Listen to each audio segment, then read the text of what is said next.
Okay, we're 3 minutes past the hour, so I'm gonna kick us off and start us off, and then colleagues will continue to join in as we go through the webinar. So, welcome everybody. We're very excited for you to be joining us today for the launch of the Interagency Child Protection Case Management Data Categories Guidance.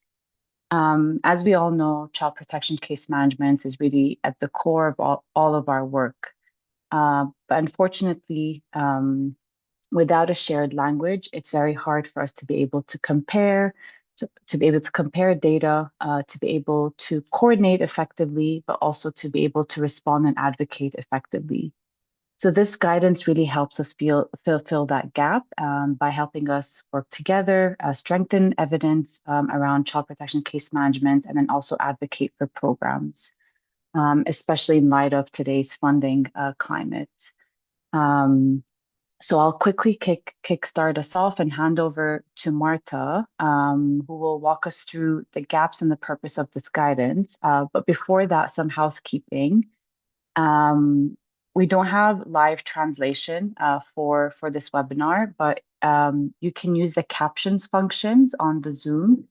So if you click on the captions icon at the bottom of the Zoom panel and select the language which you prefer, then you should be able to get captions. Um, so you should be able to do that. If it's not working, then let us know in the chat, and then we can see who can support. And then I also wanted, if you can go to the next slide, Pedro. We have 3 speakers for today. Happy to introduce Marta Passerini, who is a child protection case management and information management specialist from UNICEF headquarters. Jessica Stewart-Clark, child protection officer from UNHCR headquarters. And Simone, who is the Minaro CPIMS Plus specialist with UNICEF as well. So I'll hand over to Marta to kick us off, and then we'll have some Q&A time at the end of the webinar. So in the meantime, please feel free to post your questions in the Q&A box. It will help us to monitor the questions better if they're in the Q&A box. It'll be hard to monitor in the chat, but we'll try to do both in case you're unable to access the Q&A box. But if not, it's also at the bottom of your screen with the question mark, and it says Q&A. Just click that and then feel free to put any questions that you have there, and we'll be monitoring that throughout the webinar. Try to answer throughout, but then give some time at the end as well. Over to you, Marta. Thank you. Thank you, Suzanne. Welcome, everyone. Maybe just before I get into the first slide, I wanted just to outline that Simone is joining us not because of his CPIMS role, but because when we started this work, he was hired as a consultant to lead the initiation of the child protection case management data categorization piece. So that's the link. This is not a CPIMS specific piece. It's really a piece that relates to child protection case management independently from the IMS system, information management system we use. So having said that, thanks so much. Thanks, Sazan. Again, before I get into the slide, I wanted to thank everybody that's contributed to this piece. We started speaking about child protection data categorization in 2018. So it's been a long time coming. There was a child protection meeting at the interagency level, and there was agreement that there was a lack of a harmonized way to speak and collect child protection case management data. Different agencies, different countries were using different wording and different definitions when it came to child protection case management. And this was giving us, limitations both at the field level in terms of speaking the same language, but also in terms of, at the national level, regional level, and global level to be able to effectively use data in our programming. And to address this gap, there's a number of people who have contributed to this piece of work. So it's not just myself, Jessica, and Simone. Cezanne has given this a lot of time. Pedro has been supporting most recently, but there's also a number of other people from the Alliance who were involved. And I don't think we can name all of them because there's been so many of them who contributed, but we are so appreciative of all the support we've had to get to where we are today. And including a number of country teams who also fed into the process, and we'll look at the process in a second. So just wanted to really reiterate our thanks to everyone and to the Alliance for this. So as I said, we had this gap, and the goal really became to develop agreed upon global child protection case management categories so that we could create a shared language for child protection case management and really create a foundation for data and interoperability across organizations and across systems. And so that's where we are today. I hope we have met our goals to a way that you will like. And today is just the start of another journey together. Next slide, please. Thank you. So just really quickly before I hand over to Jessica, this, as I said, was a collaborative process. It had so many people involved. We had a management group that included it included UNICEF, UNHCR, and the Alliance leadership, but also a number of NGOs, Save the Children, Plan, International Rescue Committee.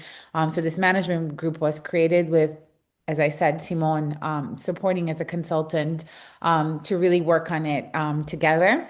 We also, well, Simone then did a desk review of 26 documents. These were, key child rights documents and different frameworks, academic articles, and other child protection documentation documents, such as the child protection minimum standards. So we have many of which have also been produced by the Alliance.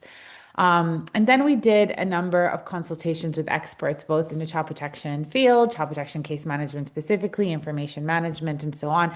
And so 22 of those key informants were interviewed by Simone. And in the data categorization report, you have the full list of names, the full list of everything that we are speaking about here, so all the documents that we looked at, and so on. And finally, we went to country teams. So Jordan, Lebanon, Romania, South Sudan, and Uganda gave us quite a bit of their time to give us feedback on kind of the first draft that we had at the time. Some of these sessions took an incredible amount of time. People were very engaged and we were so thankful. I think we even went back to a country a second time because we hadn't gone through it in, the 2 hour span of time we had dedicated. So we tried to be as thorough as we could, both from, like a policy and rights perspective and then, operational documentation, but also really trying to listen to those who are working on this at HQ, regional, and country levels. So we hope that, that shows the robust intentions that we had in working on this piece of work. And over to Jessica, I believe, to continue the conversation. Sure, thanks, Marta. Next slide, please. Okay, so in terms of what makes this process and the tool, the guidelines, the guidance that we've been developing, what makes this different? Well, we have been working on making sure that the data categorization structure itself, so the way to collect and analyze data in an evidence-based, data-informed, data-driven way, but also the way that we define the structure is built on research, built on field testing. So looking at those country consultations that Marta mentioned, but also learning from the operations and looking at the tools that we have been utilizing and looking carefully at those gaps and those opportunities to address them. The data categorization for child protection case management itself, it is about trying to, as Marta mentioned, establish this sort of one language, one way of speaking across country, regional, global level. But it does also need to be flexible, and it needs to be somewhat adaptable for country operations, particularly where there are specificities. We know that things can be similar, but not the same. So the structure itself is standardized. It's laying out one way of doing things, but it allows for some flexibility. And that's what's built into it by having core elements and optional elements. This allows the users, the practitioners, the colleagues that are in the field to be able to adapt the tool to their context. It's also system friendly, and I think this is one of the things that Marta and I like the most. This the data categorization, the structure that has been developed, is not developed thinking of one digital information management system like the CPIMS Plus or UNHCR's Progress. It's not thinking about necessarily a specific set of forms or a specific type of tool that everybody has to use. Rather, it is saying that you can use whatever information management system, if it is digital, if it is paper-based, however it is being done in the operational context, whatever tools you're using, this can feed in. This can use the categories as listed. So it is system friendly to what you are using. And of course, there are always opportunities for us to improve or adjust the systems and tools that we have. But the data categorization can remain static, can remain stable with changes in systems or tools. It is also child-centered, most importantly. So this is really about how do we improve outcomes for children. For the children that we are working with and for, one of the gaps that we know is that we find it very, very difficult to speak reliably and representatively about child protection case management across countries, across regions, globally, providing a clear picture of risks and services provided and gaps. So by being able to better capture and better analyze this information, we would be better equipped to mobilize resources for fundraising, for advocacy, and for individual children, making sure that we can meet their needs. Next slide, please.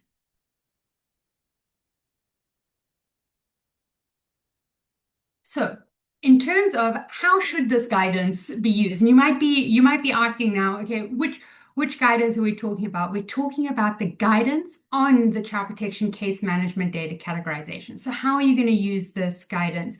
You're using it as a tool for standardization, to standardize the way that data is collected, child protection case management data is collected, looking at child protection case management services. And this is applicable for refugees, for internally displaced persons in humanitarian settings. We're looking at whatever tool you're using or system you're using, the types of forms you are using.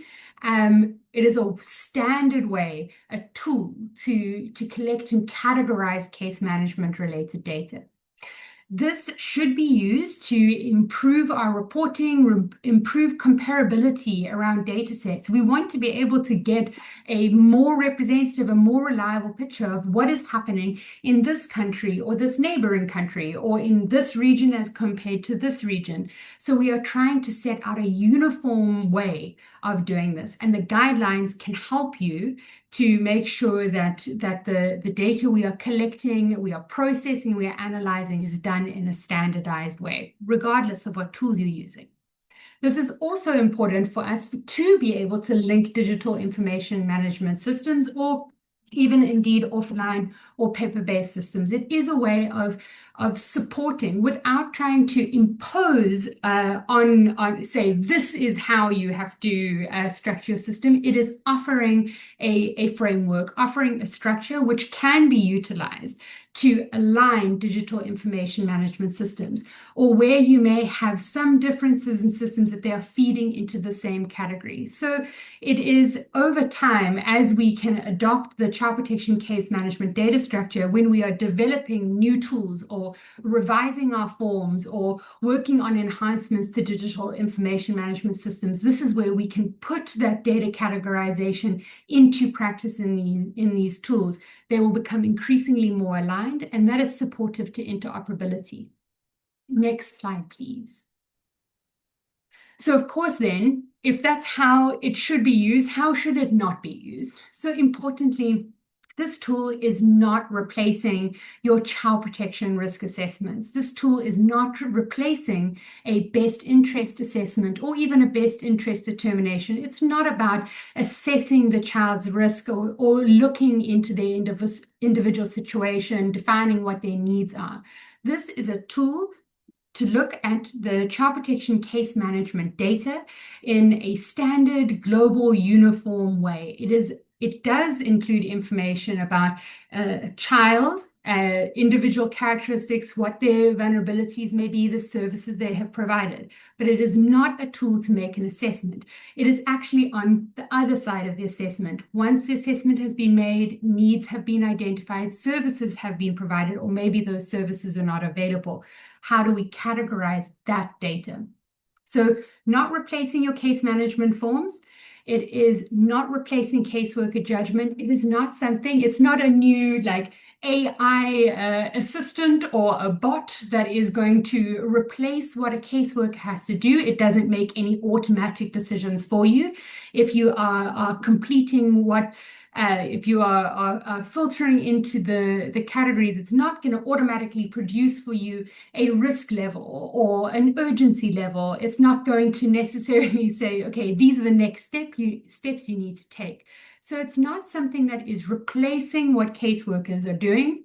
It is not replacing your judgment, the colleagues in the field, the practitioners who are experts and specialists in child protection.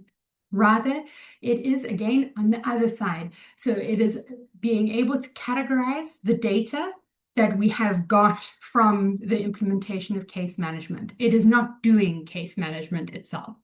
It is also really important that it is not about assigning a label or a category to an individual child. It is not saying, okay, because you have these vulnerabilities or because you have these categories, therefore you are this. You are labeled as a vulnerable child, as a child at risk, or labeled by the vulnerabilities that children may endure. So it is very important that the way that we are handling information, as we do in our day-to-day case management, is in line with our guidelines, in line with our code of conduct, and also we are making sure that any information and data management is safe, secure, and ethical. Next slide, please.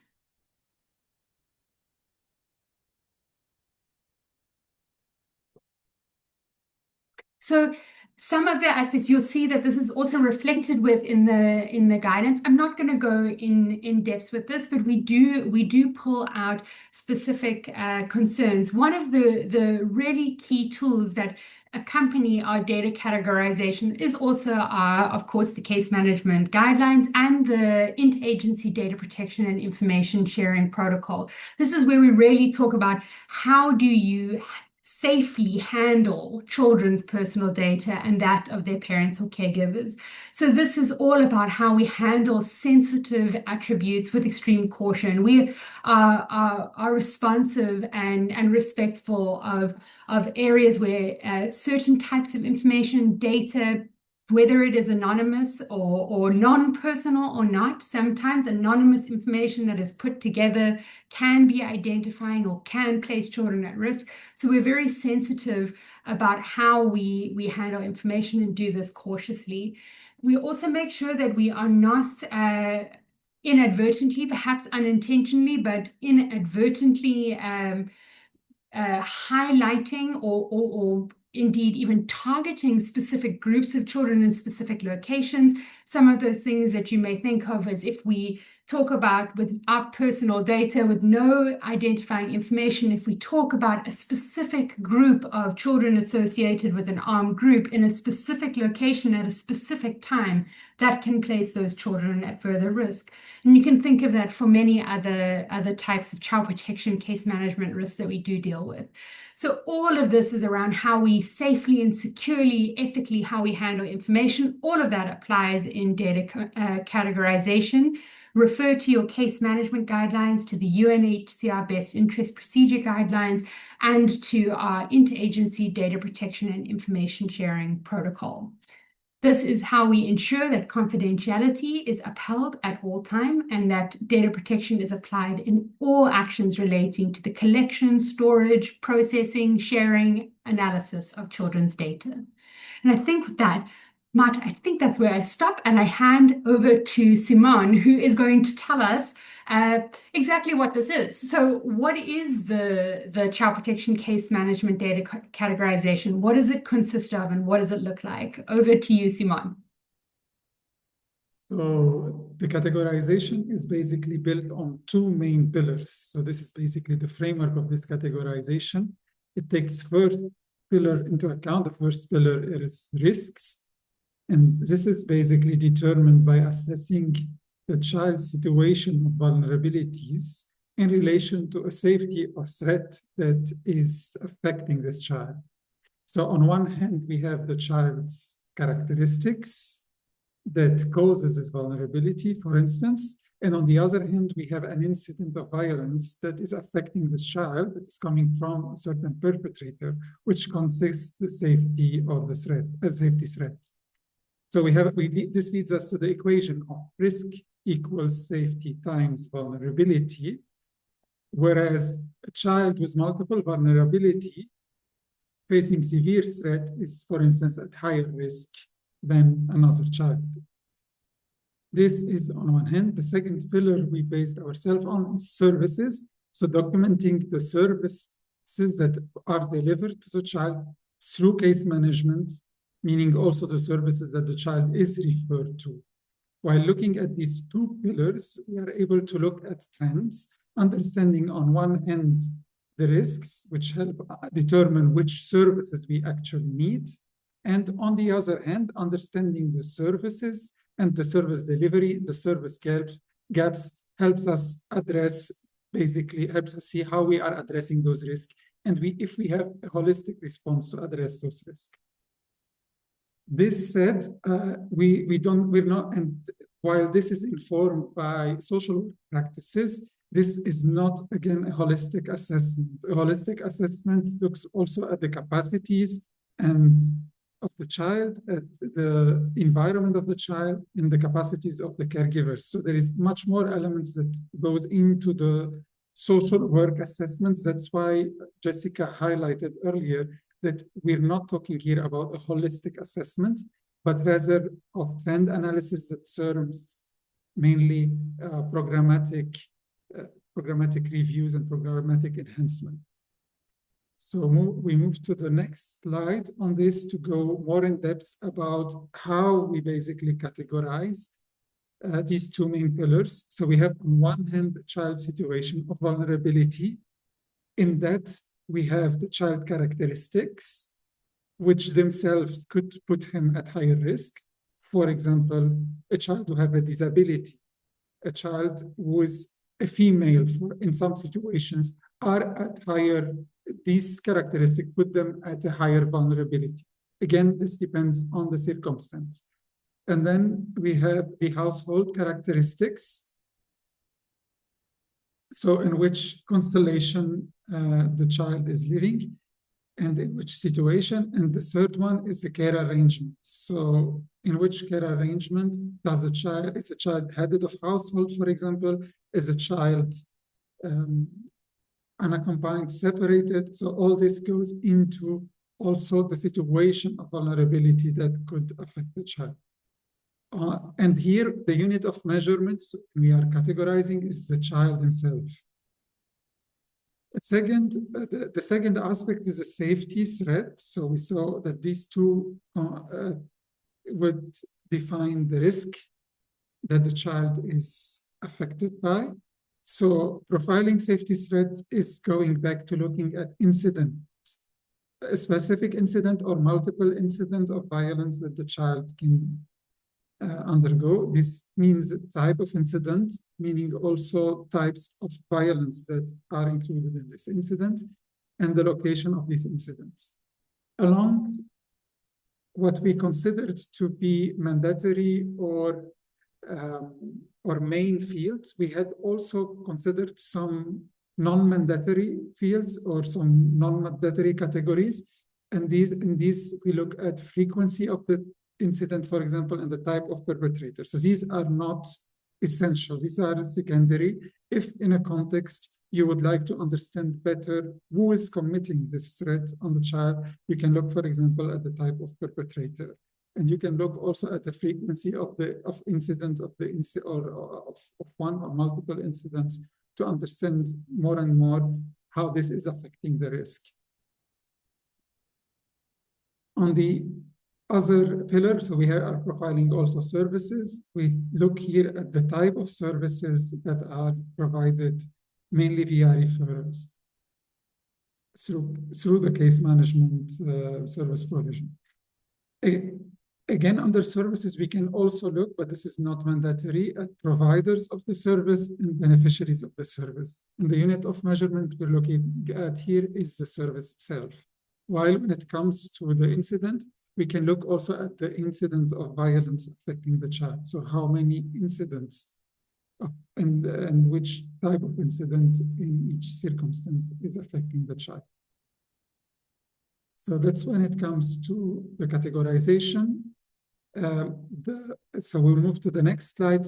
And when we look at each category, we look for each category at a subcategory, like the child. So for the category of vulnerability, for example, we have the subcategory of child characteristic. And under this subcategory, we have what we call attributes. So these can be the different type of characteristics that we look at, meaning, for example, age, sex, marital status, status in relation to disability, and many and some others. Again, for every step in this structure, so from the category to from subcategories to the sub-values, we have essential or like more mandatory fields and some others that are optional. So for the values, here we have to be as much as possible exhaustive. So if we're talking about sex, for example, we need to have male, female, other, and also we have another category of for example, and this here we need to be as much as possible exhaustive. So we find our option. So if we have a child that is not male, not female, we have an option that is other to put this child on. And if we have, for example, a marital status, we need to make sure that we are comprehensively and exhaustively capturing all the values under the marital status. For some values, we have sub-values. So we look further down into, for example, specific types of violence. We can dive more into the different types of, and these would be, in this case, always optional.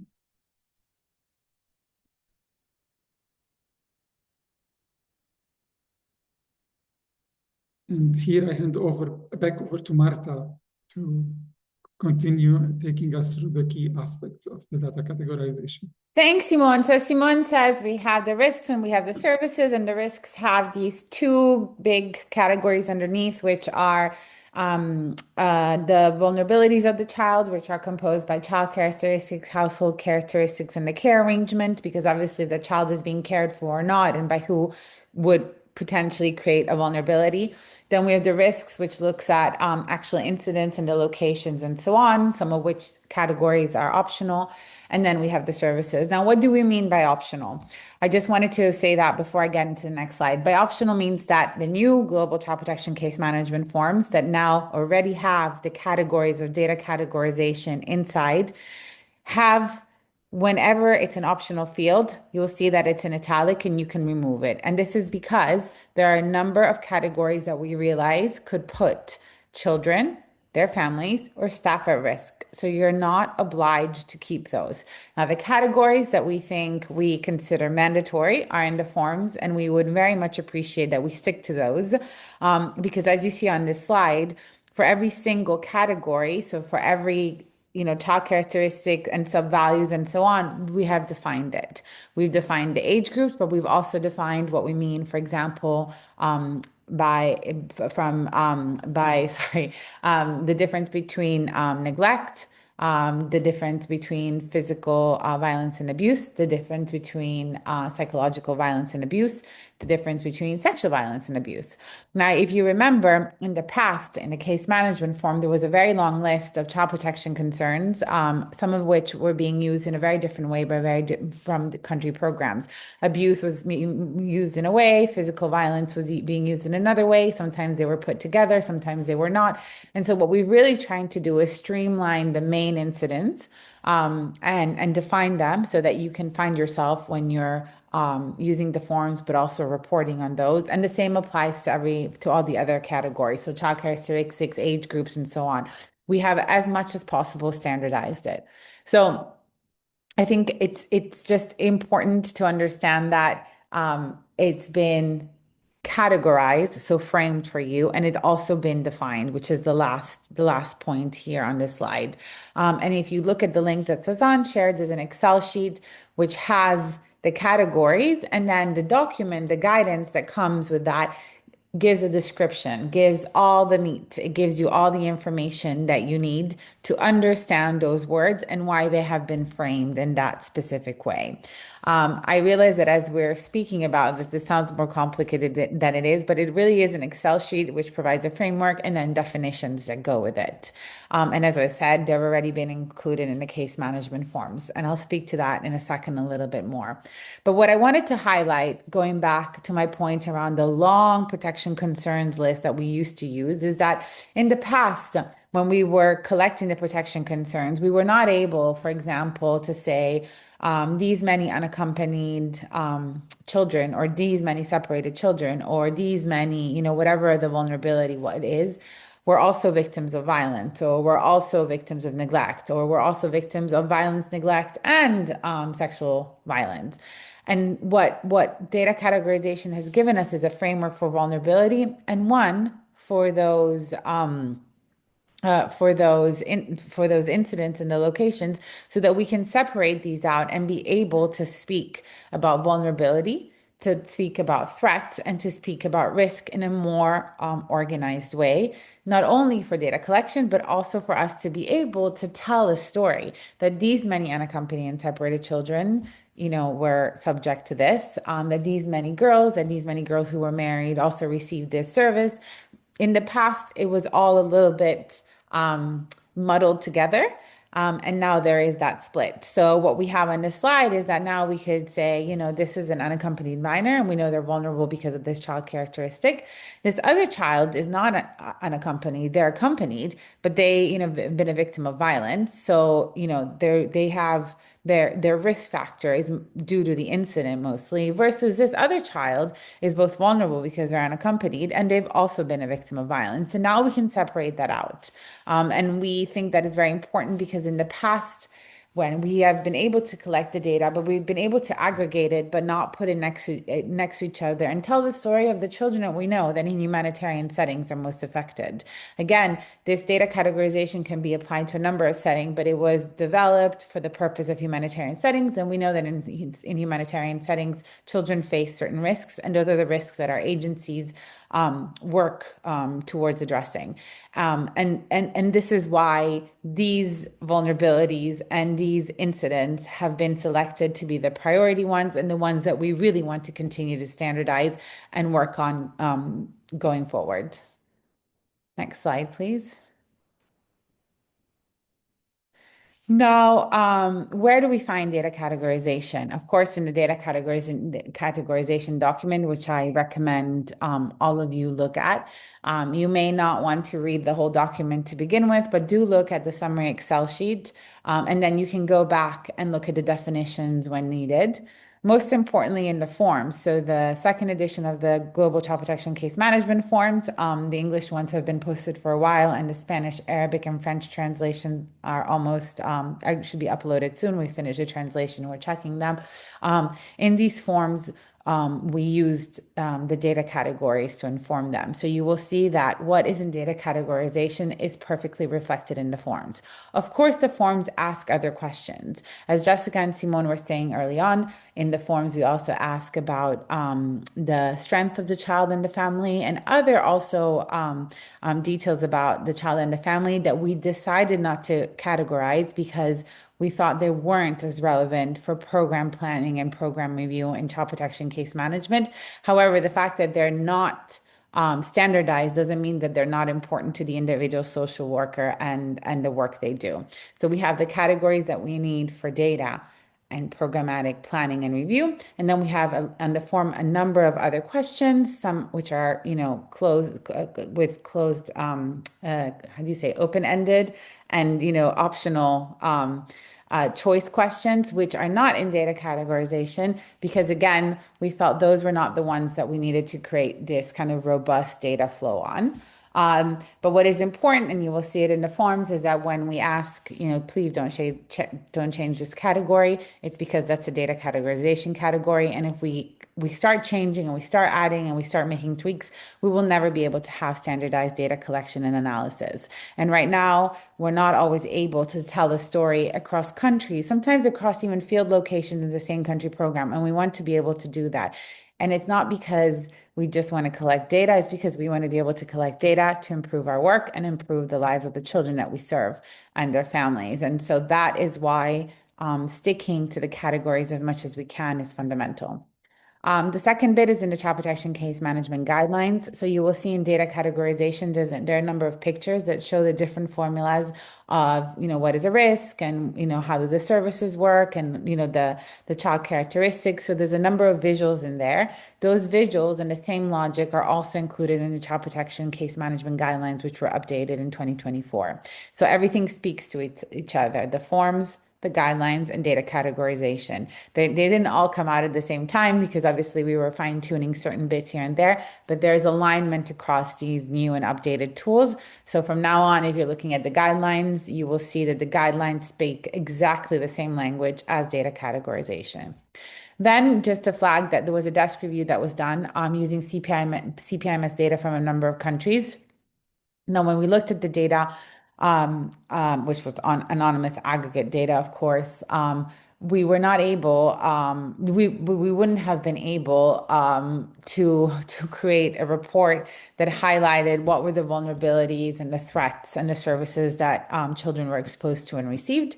What we did at the time was that we matched the old protection concerns list and country protection concerns list to the new data categories, again, to put forth a baseline of some of what we ideally would like to see moving forward. And moving forward, we're also working in different ways and different shapes and forms to build dashboards that reflect this and so on. So there is other work that's happening, which we'll speak to in a second. And then just to say that in the child protection case management guidelines, we have a section of KPIs, so key performance indicators on case management, and those are also aligned to the language of child protection data categorization. So as I was saying, everything is aligned and speaks to each other. And then finally, and then this is upcoming any moment now, hopefully, we've developed a 2-pager on request actually of some of the people who are attending this webinar. So thank you for the request for those who flagged that to us. And that request is really trying to explain to the audience, I mean, you're participating, but to others who will pick up child protection data categorization or any other child protection case management tool, what we're talking about when we're trying to separate this vulnerability element and the incidents and why. So what I was saying in the previous slide. So that 2-pager is upcoming, I think, hopefully a couple weeks, and we'll have it to you, if not in the early new year. And you can also refer to that. So I think that 2-pager and that Excel sheet will be really important to look at, and then, go back to data categorization and read the details and the definitions. Back to you, Jessica. Thank you. Next slide, please. Okay, so with all this to say, what happens now? So what we would recommend is that for organizations at the organizational level, at an interagency level, be it regional or global, if you are updating, if you are changing your child protection case management forms, if they're under revision, we would highly recommend that you should use the new global forms, the new interagency child protection case management forms, which have already, as Marta mentioned, been aligned with and use the child protection case management data categorization. So particularly as we move forward now is making sure that as much as possible, all of these tools, they don't have to necessarily be exactly the same, but we want them to be able to feed into the categories. We want things to be aligned with the child protection case management child protection case management data categorization with the structure, with the framework. So if you use the interagency child protection case management guidelines and the forms from the second edition, that work, that effort of updating and adjusting them has already been done. If you are working at an organizational level, or perhaps you have specific or context-specific forms that you are using, you want to be able to align them and make sure that they are referencing these data categories. Also, please don't hesitate to reach out to the case management task force, and we will provide the email at the end if you have questions or you have queries or need some clarification around how you take this forward in your context. What we are working on is the development of standardized dashboards. What we want to be able to produce is that the data from child protection case management that is being generated at the field level, at the country level, that this is contributing to an accessible dashboard with some pre-baked visualization, so that you are able to filter by region or by country and be able to get a more representative, more reliable picture of what is going on for children at risk, the children that are receiving case management services. Remember, all of this is non-identifying, non-personal data. We are not talking about changing the way that you do case management for individual children, but rather about how we handle, how we categorize the data that we get out of case management. So there's some questions coming up that we're gonna cycle back to in the Q&A around, what does this mean for you in the field? Does this change the way that you refer to child protection concerns? Does this change the way we think about vulnerability? One thing that we want to be super clear about is that the child protection case management data categorization, this is a tool to standardize the way that we collect and we report on child protection case management related data.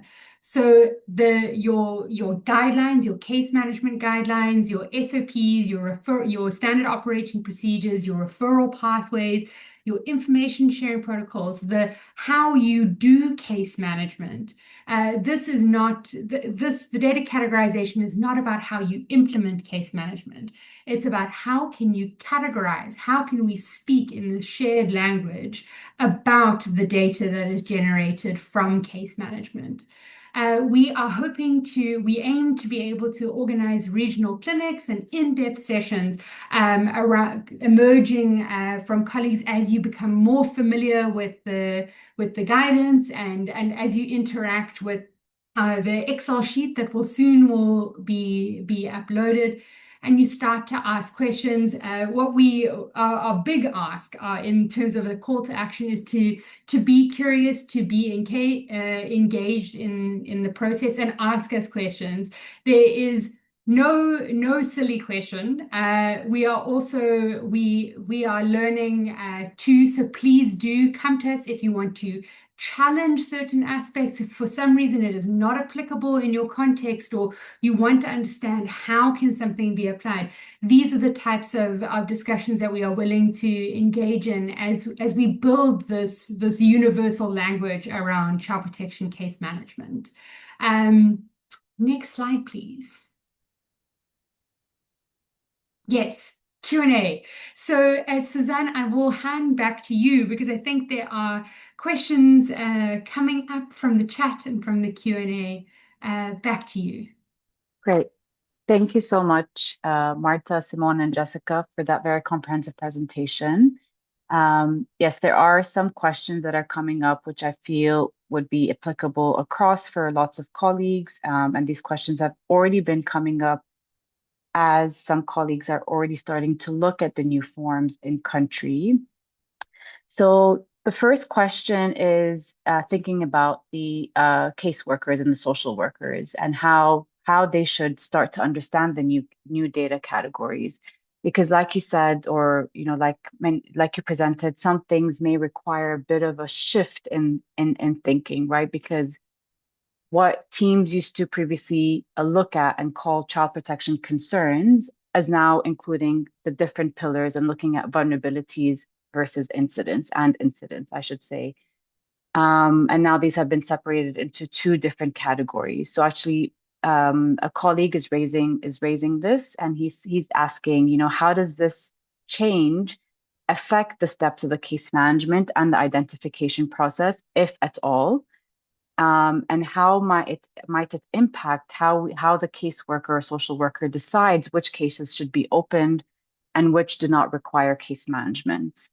I think a simple key example that the colleague mentioned, and it does come up a lot as we're discussing data categories in some countries now that have already moved to the new forms, is looking at unaccompanied child as a vulnerability, not an incident. Because in many previous country contexts, unaccompanied child was always looked at as a protection incident. And now this has changed in the new data categories, but they still require case management. So how do colleagues distinguish between vulnerability and incident in this specific case scenario?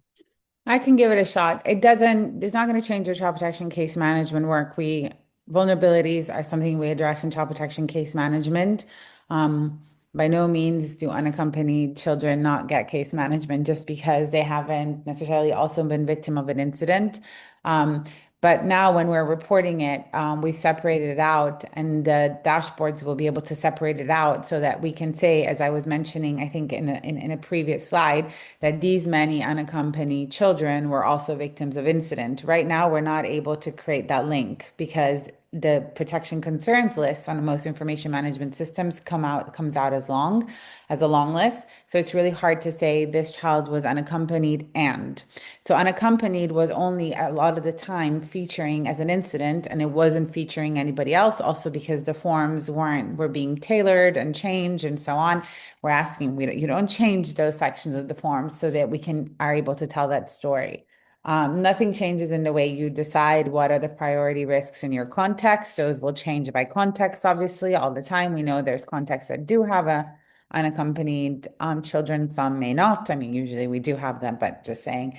And equally, there's contexts where you may have recruitment, children, and in others, not because they are not conflicts, they are natural disasters and so on. So nothing really changes in your approach. It's just the way we've structured the forms allows for a way for us to collect data and do better data analysis. Now, of course, a child who is vulnerable and has also been a victim of multiple incidents may get priority, right? So in the case management guidelines and your SOPs, you also have tables around, certain incidents that need priority follow-up and referrals.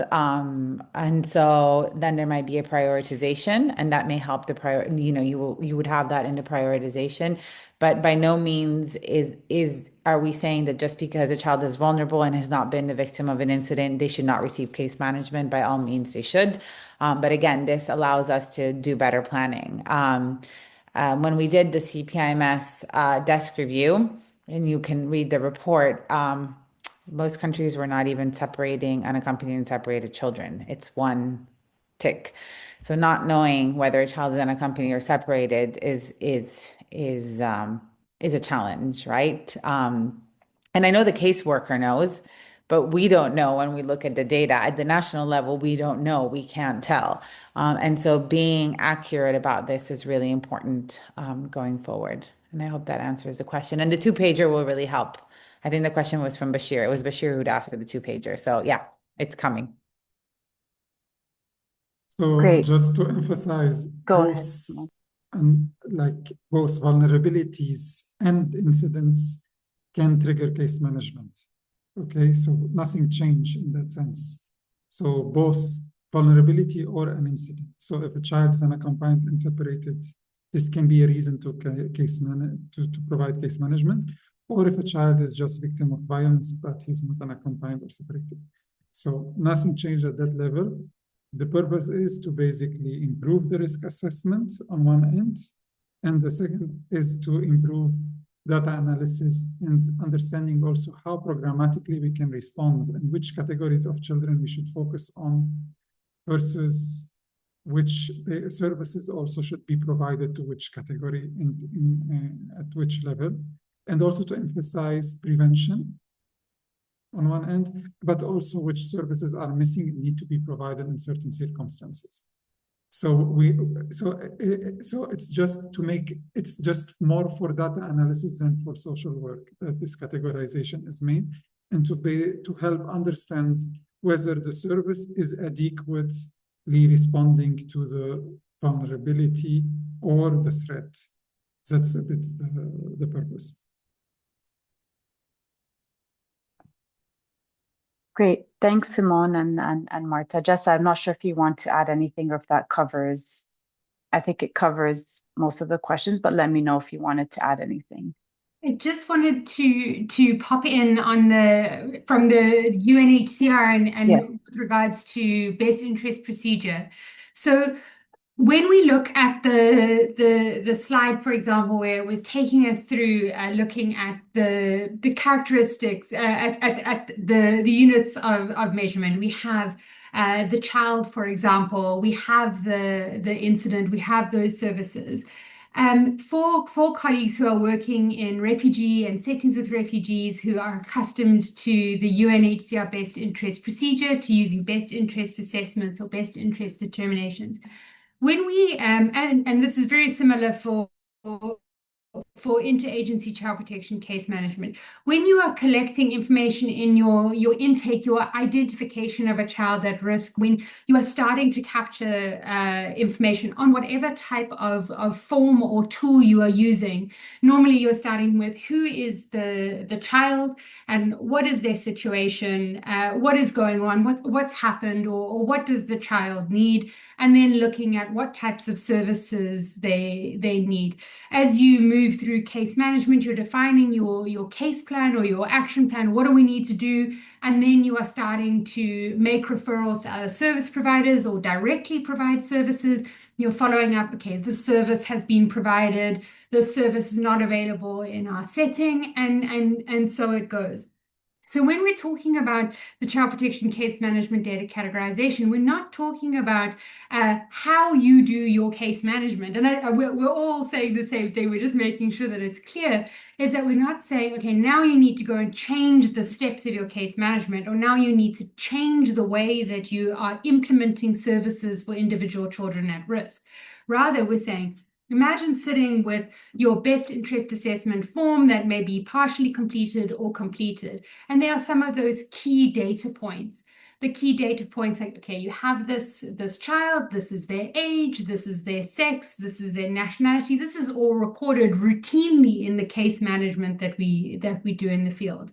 It is about how can we take those data points and how can they be collated, how can they be collected under certain types of categories that will allow us from one country to another, regardless of whether you're using the best interest assessment form or the child protection rapid assessment form or a child protection comprehensive assessment form or whatever it might be called. How can we take those data points, the same or similar data points, and put them into specific categories so that we can all talk about the same thing, even if we are saying it differently from one country to another.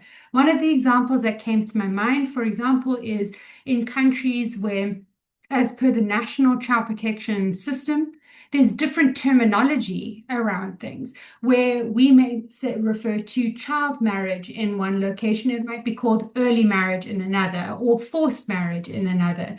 Where we talk about statutory rape, we might in some countries talk about defilement, or in another country sexual abuse, or whatever it might be.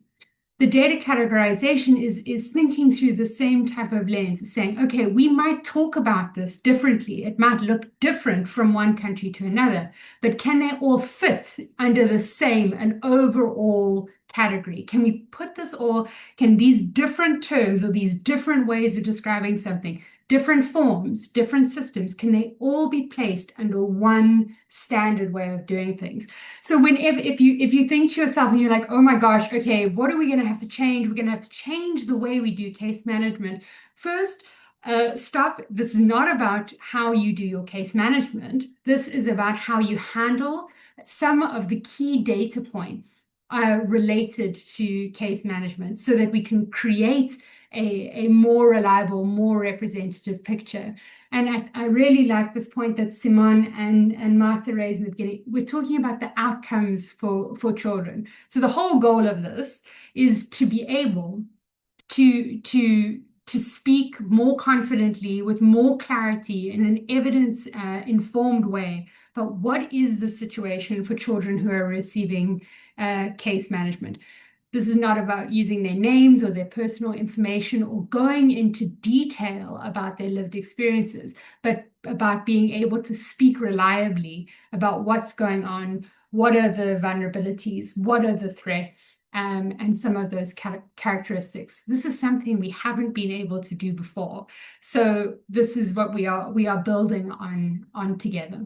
Maybe, Suzanne, if I can just say one more thing. I saw a comment in the chat.